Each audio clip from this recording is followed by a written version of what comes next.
আসসালামু আলাইকুম রহমতুল্লাহি ওবরাকাতুহ। সবাই কেমন আছেন? আশা করছি সবাই ভালো আছেন, আর আমিও আপনাদের দোয়ায় অনেক ভালো আছি। তো আজকে আমি আপনাদের মাঝে এমন একটা সাইয়্যিদুল ইস্তেগফারের কথা বলবো। এই ইস্তেগফার যদি আপনি পড়তে পারেন, আল্লাহ পাক রব্বুল আলামিন আপনার জিন্দেগির বড় বড় গুনাহ আল্লাহ মাফ করে দিবে। আপনি আপনার জীবনে জেনা করেছেন, সুদ খেয়েছেন, ঘুষ খেয়েছেন, এবং আপনি অনেক বড় বড় কবিরা গুনাহ করেছেন। তো টেনশিত হওয়ার কোনো কারণ নাই। আপনি এই সাইয়্যিদুল ইস্তেগফার পড়ে আল্লাহর কাছে মাফ চান, আল্লাহ মাফ করে দিবে। অনেক সময় আছি যে আমরা আল্লাহর কাছে তওবা করব, কিন্তু কোন তওবা যে করব এটা আমরা ভেবে পাই না, যে আমরা কোন তওবা করব, কী বৃত্তান্ত, কোন ইস্তেগফার পড়ব। এরা মানে এরকম চিন্তা ভাবনা করতে করতে আর আল্লাহর কাছে মাফ চাওয়া হয় না, আমাদের ফিরে আসাও হয় না। তো আমি আজকে আপনাদেরকে এমন একটা ইস্তেগফারের কথা বলবো, তো চিন্তার কোনো কারণ নাই। এই ইস্তেগফারটা আমি আপনাদেরকে বলে দিব। তো আমার কথা শুনে শুনে এই ইস্তেগফারটা আপনি মুখস্থ করে নেবেন। দেখেন, ছোট্ট একটা উদাহরণ দিই। আপনি হয়তো ভাবতে পারেন যে আল্লাহ কি সত্যি আমাদের গুনাহ মাফ করবে? বারবার তো আল্লাহর কাছে তওবা করি, বারবার তো আল্লাহর কাছে ওয়াদা করি, আল্লাহ এই গুনাহ আর কখনো করব না, তুমি আমাকে ক্ষমা করে দাও। আবার তো সেই গুনাহ করতেছি। তাহলে ছোট্ট একটা ঘটনা বলে হয়তো আপনি বুঝতে পারবেন। মুসা আলাইহিস সালাতু ওয়াস সালামকে আল্লাহ পাক বলতেছে, মুসা, তোমার এখানে একটা যুবক আছে যে প্রত্যেক দিন তওবা করে আবার সেই গুনাহ করে, যে গুনাহের জন্য তওবা করে সেই গুনাহ আবার করে। তো মুসা, তুমি তাকে বলে দিও আমি তাকে এইবার লাস্ট সুযোগ দিয়েছি। এবার যদিও এবার যদিও গুনাহ করে, আমি কিন্তু আর ওকে মাফ করব না। ও বারবার তওবা করে, বারবার গুনাহ করে, এটা আমি আল্লাহ পছন্দ না, আমি ওকে আর মাফ করব না। তো মুসা আলাইহিস সালাতু ওয়াস সালাম আল্লাহর কাছ থেকে ফিরে এসে ওই যুবকটাকে বলতেছে, যুবক, তুমি তুমি যে গুনাহ করো, যে গুনার জন্য তওবা করো, আবার গুনাহ করো, তওবা করো, আবার গুনাহ করো, তো এইবার কিন্তু আল্লাহ তোমাকে লাস্ট ওয়ার্নিং দিয়েছে।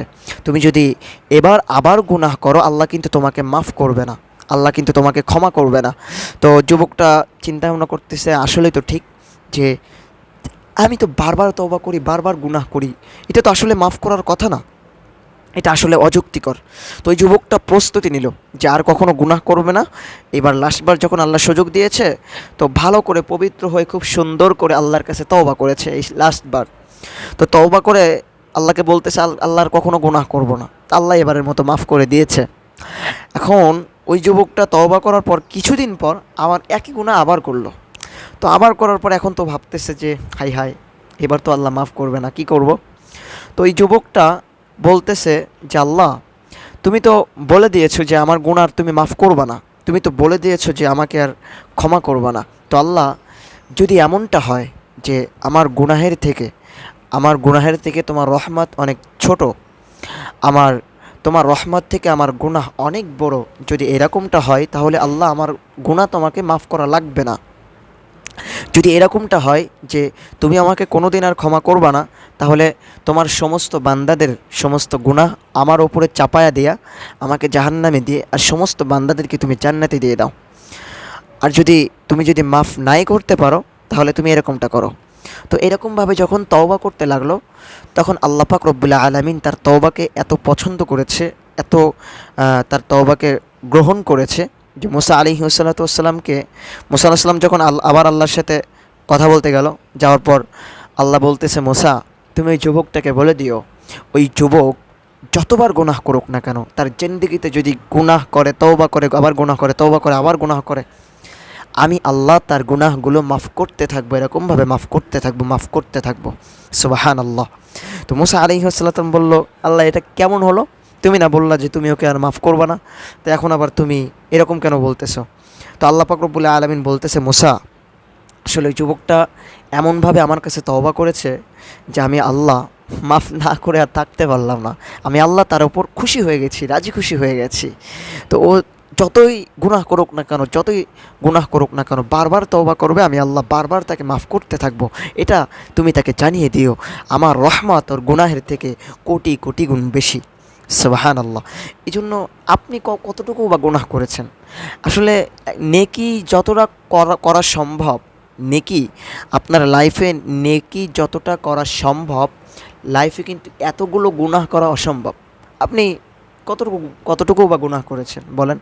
কিন্তু আপনি যখন একটা দোয়া পড়বেন, কিংবা আপনি যেমন মনে করেন এই দোয়াটা, জাযাল্লাহু আন্না মুহাম্মাদাম মা হুয়া আহলুহু, ছোট্ট একটা দরুদ, এই দুরূদটা যদি আপনি পড়তে পারেন 1000 দিন ফেরেশতারা আপনার নেকি লিখতে থাকবে। তাহলে চিন্তা করেন তো আপনি কতটা নেকি পাইলেন। ছোট্ট একবার পড়ে আপনি শুধু একবার বলবেন জাযাল্লাহু আন্না মুহাম্মাদাম মা হুয়া আহলুহু। এই দোয়াটা পড়লে কি হবে, ফেরেশতারা 1000 দিন পর্যন্ত, 1000 দিন, কয়দিন, 1000 দিন পর্যন্ত ফেরেশতা আপনার জন্য শুধু নেকি লিখতে থাকবে, নেকি লিখতে থাকবে। তাহলে কত নেকি, তাহলে চিন্তা করেন আপনি কি এতগুলো গুনাহ, এই নেকির সমান এতগুলো গুনাহ কি আপনার লাইফে করতে পেরেছেন? পারেন নাই। তো এতগুলো গুনাহ করা আমাদের পক্ষে অসম্ভব, বোঝেন নাই? তো এই জন্য আপনি গুনাহ হয়তো সামান্য করেছেন গুনাহ, তো এই গুনাহের জন্য টেনশিত হওয়ার কোনো কারণ নাই। আপনি জেনা করেছেন, আল্লাহর কাছে মাফ চান, আর কোনো দিন জেনা করবেন না। তবে যখন আল্লাহর কাছে মাফ চাইবেন, কিছু কিছু শর্ত আছে। শর্তের ভিতরে আপনার ভিতরে তাকওয়া নিয়ে, বিশ্বাস নিয়ে, ঈমান নিয়ে আল্লাহর কাছে মাফ চাইবেন, যাতে পরবর্তীতে ওই গুনাহটা আপনার দ্বারা না হয়, চেষ্টা করবেন। ঠিক আছে? গুনাহ ছাড়া তো আপনি থাকতে পারবেন না, কারণ গুনাহ ছাড়া মানুষ থাকতে পারে না। গুনাহ আমাদের দ্বারা হবেই, এটাই স্বাভাবিক, কারণ আমরা মানুষ, আমাদের দ্বারা ভুল হবেই। তবে গুনাহ আমাদের দ্বারা হবে, আল্লাহর কাছে তওবা করবেন, আল্লাহ মাফ করে দিবে, কারণ আল্লাহ তওবাটাকে বেশি পছন্দ করে। ঠিক আছে না? তো যাই হোক, আমি যে সাইয়্যিদুল ইস্তেগফারের কথা বলবো, এই ইস্তেগফার যদি আপনি পড়তে পারেন, আল্লাহ আপনার জিন্দেগির সমস্ত গুনাহ, কবিরা সগীরা, ছোট বড় সব গুনাহ মাফ করে দেবে, শিরক বাদে। ঠিক আছে? এখন আমি ইস্তেগফারটা বলতেছি, খুব মনোযোগ সহকারে শুনবেন। আর যারা পারেন না, আমার কথা শুনে শুনে, বারবার শুনে শুনে মুখস্থ করে নেবেন। ওয়া আনা, ওয়া আনা আলা আহদিকা, ওয়া আনা আলা আহদিকা ওয়া ওয়া'দিকা মাস্তাতা'তু ওয়া আউযু বিকা মিন শাররি মা সানা'তু ওয়া আনা আলা আহদিকা ওয়া ওয়া'দিকা মাস্তাতা'তু আউযু বিকা মিন শাররি মা সানা'তু। এই দুরূদ শরীফটা, ঠিক আছে না? সরি, দুরূদ শরীফ না, ইস্তেগফার। এই ইস্তেগফারটা পড়বেন। আবার বলতেছি, আপনারা আবার আমার কথা শুনে শুনে মুখস্থ করে নেন। ওয়া আনা আলা আহদিকা ওয়া ওয়া'দিকা মাস্তাতা'তু আউযু বিকা মিন শাররি মা সানা'তু। এই ইস্তেগফারটা বারবার শুনে শুনে মুখস্থ করে নেবেন। মুখস্থ করে এই সাইয়্যিদুল ইস্তেগফারটা পড়বেন।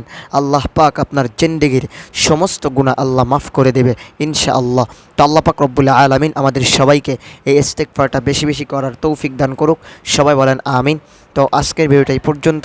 সবাই আমার জন্য দোয়া করবেন, আর সবাই আমার জন্য কাজ করে দোয়া করবেন, যাতে এরকমভাবে আপনাদের নিকট রেগুলারলি আপনাদের এভাবে ইসলামিক ভিডিও দিতে পারি, ইসলামিক ভিডিও উপহার দিতে পারি।